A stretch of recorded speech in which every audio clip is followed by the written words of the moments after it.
itu teorema Pitagoras, Pak Beni mulai dengan mengajak kalian untuk memperhatikan benda-benda berikut.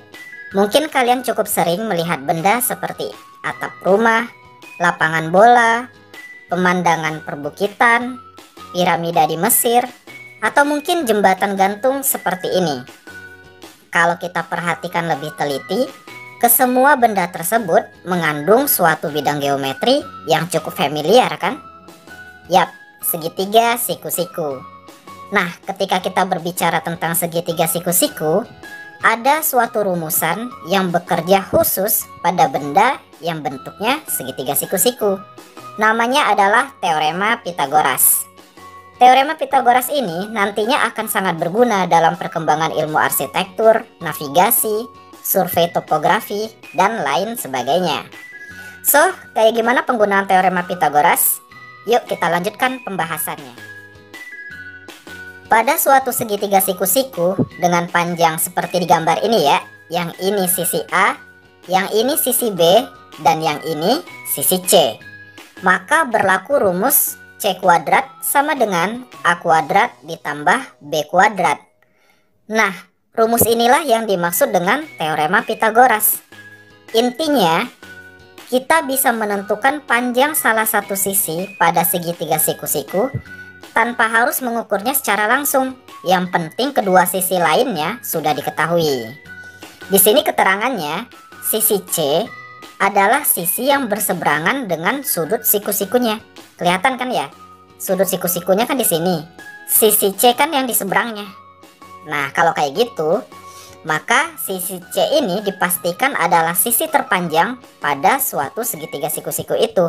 Atau istilahnya nanti adalah hipotenusa. Jadi hipotenusa adalah sisi terpanjang pada suatu segitiga siku-siku. Terus sisi A dan sisi B adalah sisi yang menempel dengan sudut siku-sikunya. Paham ya? Lanjut. Sebelumnya Pak Beni mau bilang, sebenarnya kita nggak perlu hafalin huruf-huruf ini ya. Intinya kan sisi paling panjang kalau dikuadratin hasilnya sama dengan jumlah sisi lain yang sudah dikuadratin juga. Kenapa Pak Beni tekankan ini? Supaya kalian nanti nggak kebingungan ketika huruf yang dipakai beda. Kan bisa aja hurufnya bukan A, B, dan C. So, pahami konsepnya, jangan hurufnya aja, oke? Sebelum kita membahas lebih jauh tentang cara menggunakan teorema Pitagoras, kita benar-benar harus paham dulu konsep hipotenusanya ya, supaya nanti kita nggak salah saat menggunakan rumusnya. Di sini Pak Beni punya dua buah segitiga siku-siku. Mari kita sama-sama menentukan mana yang hipotenusanya. Sekaligus nanti kita akan menemukan kembali rumus Pitagorasnya. Gambar pertama, segitiga siku-siku KLM. Pertama kita cek dulu sudut siku-sikunya. Kan ada di sini. Maka kalau ditanya hipotenusanya, berarti kan di sisi seberangnya. Berarti ada di sini dong. So, hipotenusanya pada segitiga ini adalah sisi M. Sehingga rumus Pitagoras pada segitiga ini nanti adalah M kuadrat sama dengan sisi yang lainnya. Berarti K kuadrat ditambah sisi yang satunya lagi. Berarti L kuadrat. Gitu. Bisa dipahami kan? Gambar kedua, segitiga siku-siku PQR. Siku-sikunya kan ada di sini. Maka hipotenusanya ada di seberang sudut siku. Berarti di sini kan? So, hipotenusa pada segitiga ini adalah sisi P. Maka rumus Pitagoras pada segitiga ini nanti adalah P kuadrat sama dengan sisi yang lainnya. Berarti Q kuadrat ditambah sisi yang lainnya lagi, R kuadrat. Gitu aja, bisa dipahami kan? Jadi, walaupun segitiga siku-sikunya diputer kayak apapun, harusnya kita sekarang sudah lebih paham cara menentukan sisi terpanjang atau hipotenusanya. Oke? Oke, sekarang Pak Beni mulai membahas cara menggunakan teorema Pitagoras ini. Contoh pertama, tentukan panjang sisi X pada masing-masing segitiga berikut. Oke, kita mulai dari segitiga yang atas dulu ya. Langkah pertama, kita cek dulu siku-sikunya ada di mana. Siku-sikunya kan ada di sini. Berarti sisi yang di seberangnya adalah hipotenusanya kan, yaitu si X. Maka rumus Pitagorasnya jadi X kuadrat sama dengan sisi yang ini 12 kuadrat ditambah sisi yang ini 16 kuadrat. Lanjutin deh. Berarti X kuadrat sama dengan 12 kuadrat itu 144, 16 kuadrat itu 256. Berarti nanti X kuadrat sama dengan 400. Ingat, ini masih X kuadrat kan? Supaya jadi X aja, maka kita cari nilai akar dari 400. Akar 400 kan 20. So, X-nya aja berarti sama dengan 20. Bisa dipahami kan? Bagi kalian yang belum bisa mengakarkan suatu bilangan, silahkan klik link video yang muncul di kanan atas ini. Oke, lanjut ke segitiga yang bawah. Langkah pertama masih sama, kita cek dulu siku-sikunya ada di mana. Siku-sikunya kan di sini. Berarti sisi yang di seberangnya adalah hipotenusanya kan, yaitu 13. Maka rumus Pitagorasnya menjadi 13 kuadrat sama dengan sisi yang ini 5 kuadrat ditambah sisi yang ini X kuadrat. Kita atur dulu posisinya, berarti kan X kuadrat sama dengan 13 kuadrat dikurang 5 kuadrat.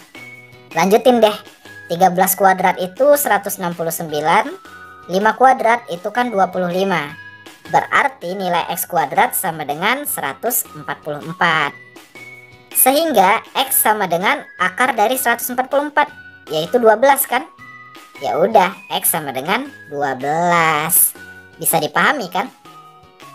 Contoh kedua, perhatikan gambar di samping. Diketahui segitiga ABC, siku-siku di B dengan panjang AC-nya 40 cm. Berarti kita tandai dulu ya, AC 40 nih. Terus BC 24, titik D terletak pada AB.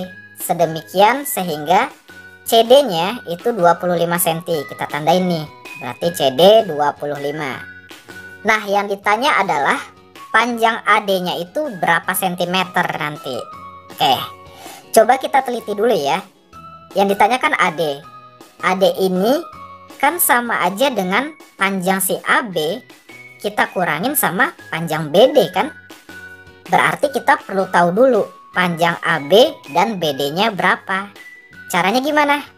Gini, kita bagi gambar ini menjadi dua buah segitiga siku-siku. Pertama segitiga ABC dan segitiga BCD, benar kan? Yang satu segitiga ABC, yang satu lagi segitiga BCD. Sekarang kita fokus ke segitiga siku-siku ABC dulu. Panjang AC kan 40, panjang BC 24.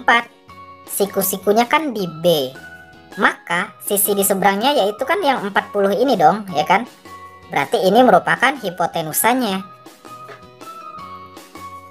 Berarti rumus Pitagorasnya nanti adalah 40 dikuadratkan sama dengan sisi yang satunya, berarti AB ya. Berarti sisi AB kuadrat ditambah sisi satunya lagi 24 kuadrat.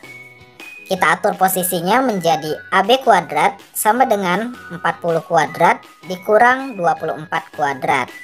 40 kuadrat itu 1600, 24 kuadrat itu 576. Lanjut, AB kuadrat berarti sama dengan 1600 dikurang 576. Hasilnya 1024. Maka AB-nya aja sama dengan akar dari 1024.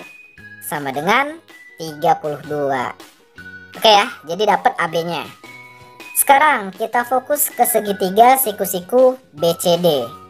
Panjang CD 25 cm dan BC-nya 24 cm. Siku-sikunya kan di B. Maka sisi di seberangnya, yaitu sisi yang 25 ini, merupakan hipotenusanya. Berarti rumus Pitagorasnya adalah 25 dikuadratkan sama dengan sisi yang lain, berarti BD kuadrat. Ditambah sisi yang lain lagi, 24 kuadrat. Kita atur posisinya menjadi BD kuadrat sama dengan 25 kuadrat dikurang 24 kuadrat. 25 kuadrat itu kan 625. 24 kuadrat tadi udah 576 kan. Lanjut, BD kuadrat berarti sama dengan 625 dikurang 576, sama dengan 49. Maka BD-nya aja sama dengan akar dari 49, yaitu 7. Oke deh, kita udah dapat panjang AB-nya 32 cm, panjang BD-nya 7 cm. Berarti tinggal finishing. So, panjang AD nanti sama dengan 32 cm dikurang 7 cm, sama dengan 25 cm. Gitu ya. Semoga kalian bisa memahami. Oke, itulah video pembahasan tentang menentukan panjang salah satu sisi pada segitiga siku-siku.